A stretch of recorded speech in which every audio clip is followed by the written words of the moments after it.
बंगाल में जो वोटों की गिनती होगी उसमें केंद्रीय कर्मचारियों को लगाया गया है और ये चुनाव आयोग, इस पर कोलकाता हाई कोर्ट ने कहा है कि क्यों भाई राज्य सरकार के कर्मचारी को क्यों नहीं लगा रहे हो, सिर्फ केंद्रीय कर्मचारी को क्यों लगा रहे हो, ये सिर्फ पूछा गया है।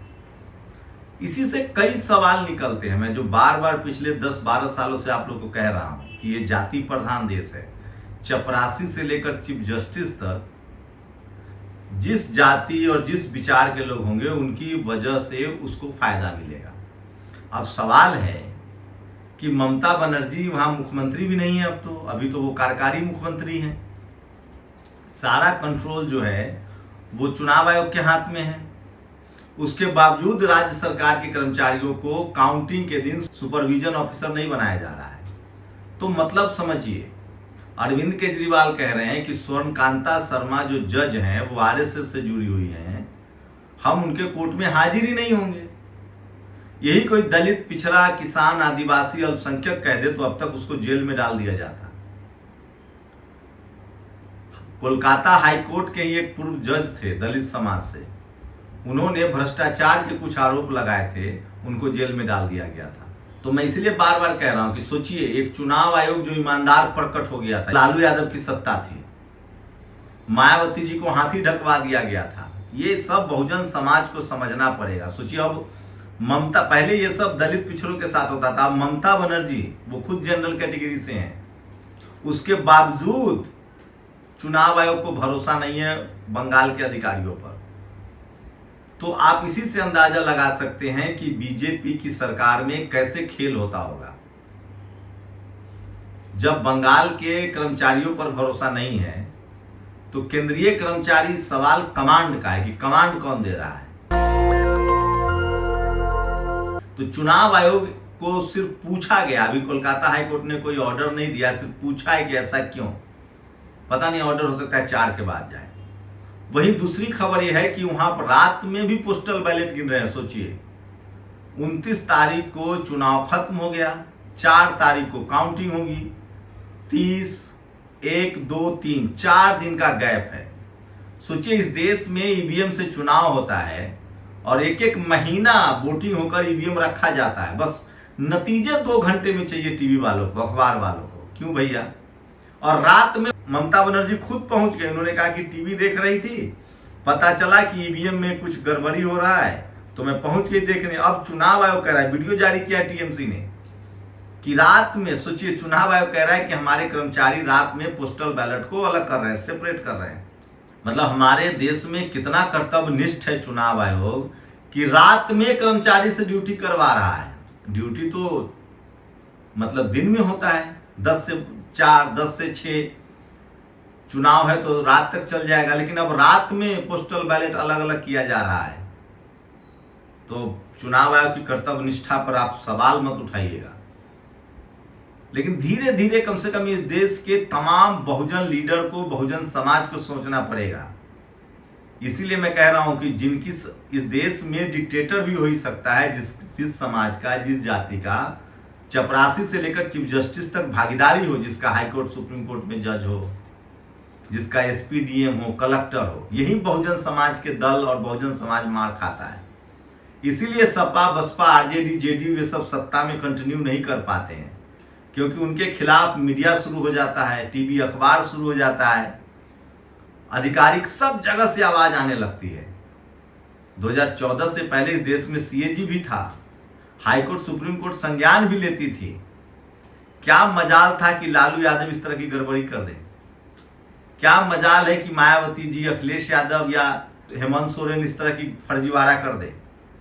इसलिए कह रहा हूं, ये जाति प्रधान देश है, यहां सब कुछ जाति देखकर तय होता है। तो बंगाल के चुनाव में वो सब कुछ हो रहा है जिसकी कल्पना इस देश ने नहीं की थी। पैरामिलिट्री फोर्सेस की तैनाती, तमाम तस्वीरें सामने आ गई। मुस्लिम मोहल्लों में कहा गया कि आपको वोट नहीं डालना है, वहां समझाया गया कि बीजेपी को वोट डालिए। संभल में भी लोगों ने देखा था, अखिलेश यादव लगातार उसको ट्वीट कर रहे हैं। तो देखिए, उसके बावजूद जो जानकार कह रहे हैं कि ममता बनर्जी को कलकत्ता में हराना, बंगाल में हराना मुश्किल ही नहीं, नामुमकिन है, आप उनको नहीं हरा सकते हैं। ग्रास रूट तक उनकी पकड़ है। तो देखिए क्या होता है बंगाल में।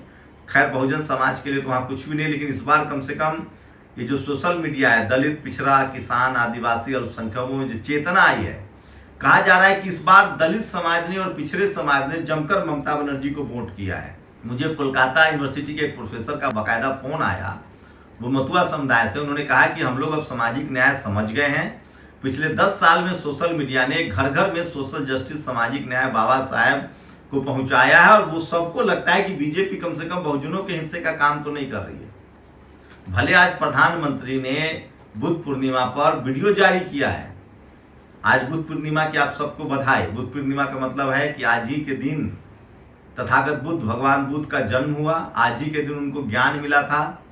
लुम्बिनी में जन्म हुआ, बोध गया में उनको ज्ञान की प्राप्ति हुई, और आज ही के दिन उनका परिनिर्वाण भी हुआ था। इसको बुद्ध पूर्णिमा कहते हैं। लेकिन सवाल है कि धीरे धीरे बहुजन समाज के लोग समझने लगे हैं कि जो उनको चपरासी नहीं बनने देना चाहता है वो चीफ जस्टिस बनने देगा। और आरएसएस को लोग समझ रहे हैं, बीजेपी को समझ रहे हैं, और इसका फायदा ममता बनर्जी को मिला है। आगे उनकी सरकार रहेगी तो ममता बनर्जी देखते हैं बहुजनों के लिए क्या करते हैं। लेकिन ये सच्चाई है कि ओबीसी, दलित ने वहां बिल्कुल वोट नहीं किया है बीजेपी को, और यही बीजेपी की हार की बड़ी वजह है। पिछली बार दलित समाज, पिछड़े समाज ने जमकर वोट किया था, और एग्जिट पोल तो लगातार बंगाल के खैर गलत ही होते रहे हैं। 2000 पिछले बार भी 80 पर बीजेपी सिमट गई थी। इस बार भी उनको कहा जा रहा है कि सत्ता में है, जबकि सच्चाई है कि 100 सीटों तक तो बीजेपी की पहुंच भी नहीं है। 294 सीटों की वहां विधानसभा है, उसमें लगभग 150 सीटों पर बीजेपी अच्छे से लड़ रही है। 100 सीट पर तो अभी भी ममता बनर्जी हावी है। तो कुछ भी कर ले, साम दाम दंड भेद। इसीलिए ये सारे प्रयोग बंगाल में किए गए, तमिलनाडु में नहीं किए गए, केरल में नहीं किए गए, क्योंकि वहां बीजेपी के लिए कुछ नहीं है। बंगाल में थोड़ी संभावना थी, वहां हिंदू मुस्लिम करने की कोशिश हुई। तो ये जो तमाम एग्जिट पोल देख रहे हैं, ये 4 तारीख को कम से कम बंगाल के मामले में तो गलत साबित होंगे। असम में भी मामला फंसा हुआ है। असम में भी इतना आसान नहीं है। बस वहां कांग्रेस ने गलती है कि कांग्रेसी पुराने पैटर्न पर ही चलते रहते हैं। जहां जहां बीजेपी और कांग्रेस में मुकाबला हो, वहां कांग्रेस को हराना आसान होता है, क्योंकि कांग्रेस डाइवर्सिटी दिखाना ही नहीं चाहती है। दलित पिछड़ों की भागीदारी वो देती ही नहीं है। वो वही लकीर जो खींची हुई है उसी पर चलने की कोशिश करती है। तो इस बार बंगाल में तो कम से कम एग्जिट पोल साबित सही नहीं होने जा रहा है। आप देख लीजिए, तमाम जो वहां के जानकार हैं वो बता रहे हैं कि बीजेपी जाते जाते 100, 125 पर हाफ जाएगी, दम तोड़ देगी। इसीलिए सब कुछ वहां लगाया गया है। काउंटिंग में भी अपने लोग को रखना चाहते हैं। ममता बनर्जी ने बड़ा बयान दिया। उन्होंने अपने कार्यकर्ताओं से कहा है कि जब तक मैं प्रेस कॉन्फ्रेंस नहीं करूंगी 4 तारीख तक, तब तक आपको टेबल पर डटे रहना है। जो काउंटिंग टेबल है उस पर डटे रहना है, क्योंकि शुरुआती घंटों में टीवी अखबार आपको 100, 200, 250 तक बीजेपी को पहुंचा देता है। एक बार बिहार में हुआ था, नीतीश कुमार और लालू यादव पार्टनर अलायंस में चुनाव लड़ रहे थे। 12 बजे तक सरकार बन गई थी बीजेपी की। उसके बाद पता चला कि नहीं भैया, गठबंधन जीत गई। तो ममता बनर्जी ने कहा है कि जब तक मैं आखिरी प्रेस कॉन्फ्रेंस नहीं करूंगी, तब तक कोई भी काउंटिंग से नहीं हिलेगा, काउंटिंग टेबल से नहीं जाएगा, कोई मौका नहीं देना है। साथ ही ममता बनर्जी ने कहा है कि आप देख ही रहे हैं कि बीजेपी किस तरह से कर रही है। कल रात वो खुद चली गई, नेताजी सुभाष इंडोर स्टेडियम है जिसको ईवीएम का सेंटर बनाया गया है, वहां पर वो खुद चली गई। तो बंगाल में भी बहुत कुछ बाकी है। 4 तारीख तक आप इंतजार कीजिए।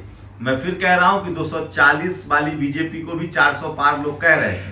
तो एग्जिट पोल हमेशा सही नहीं हुआ है। बंगाल थोड़ी अलग किस्म की धरती है, बंगाल का मिजाज थोड़ा अलग है। जानकार कह रहे हैं कि वहां इस बार ओबीसी, जो खासकर मंडल समाज है, ओबीसी वर्ग और शेड्यूल का एससी समाज, जो पिछले बार में बीजेपी को वोट करता था, वो इस बार वोट नहीं कर रहा है उनको। ये सबसे बड़ा है। मुस्लिम वहां वोट कर रहा है, नाम भी, लेकिन 90 लाख में सबसे ज्यादा एससी और ओबीसी के लोग कहीं कटा और मुस्लिम समाज का। ये एक बड़ा फैक्टर है। उसके बावजूद भी कहा जा रहा है कि बंगाल में बीजेपी के लिए इतना आसान तो नहीं है। भले टीवी अखबार एक ट्रेंड बनाने की कोशिश कर रही है, एक मेंटली लोगों को समझाने की कोशिश कर रही है, एग्जिट पोल होता है इसलिए है, लेकिन सवाल है कि जो बीजेपी बंगाल अगर जीत सकती है तो वो केरल भी जीत सकती है, तमिलनाडु भी जीत सकती है। तो बंगाल को लेकर पूरे देश की नजर है। लेकिन एक बात तय है, जो जानकार बता रहे हैं, जो बंगाल के लोग बता रहे हैं, ममता बनर्जी अभी फिलहाल रेस में बनी हुई है, लेकिन बीजेपी की मुश्किल बढ़ जाएगी। ममता बनर्जी ने चुनाव के दौरान ही कहा था कि अब 2026 तक नरेंद्र मोदी की सरकार नहीं चलेगी। कहा जा रहा है कि दिल्ली में बहुत लोग नाराज भी हैं। चंद्रबाबू नायडू खुद परिसीमन को मामले को लेकर नाराज हैं। नीतीश कुमार के साथ जो हुआ है वो खुद नाराज हैं, वो दिल्ली आ गए हैं। तो नीतीश कुमार का दिल्ली आना मोदी जी के लिए बहुत अच्छी बात तो नहीं है। उसके बाद ममता बनर्जी भी दिल्ली आएंगी, तो अभी खेल बाकी है। लोकतंत्र की जड़ें गहरी हैं, अभी देखिए बहुत खेल बाकी है। ममता बनर्जी एक कड़ी थी, पिछले बार भी इंडिया गठबंधन में कुछ मामला गड़बड़ाया था, लेकिन इस बार ममता बनर्जी ने कहा है कि अब बीजेपी सरकार को चलाना, बीजेपी सरकार को केंद्र में रहना ठीक नहीं है। लोकतंत्र के लिए, डेमोक्रेसी के लिए इनका चले जाना ही बेहतर है, ताकि लोकतंत्र बचा रहेगा। आप लोग अपनी राय जरूर दीजिए। क्या आपको टीवी अखबार के एग्जिट पोल पर भरोसा है? वो तो वैसे भी बीजेपी को जिताते हैं। क्या अगर आप बंगाल से हमें देख रहे हैं तो आप हमें कमेंट करके अपनी राय जरूर दीजिए। शुक्रिया। दस्तक की आपसे गुजारिश है कि अगर इसको बचाना चाहते हैं तो नेशनल दस्तक को सब्सक्राइब करने के लिए रेड कलर के सब्सक्राइब बटन को दबाएं, फिर बेल आइकन की घंटी दबाएं। नेशनल दस्तक को बचाने के लिए बहुत जरूरी है कि हर खबर को शेयर करें, लाइक करें, कमेंट जरूर करें।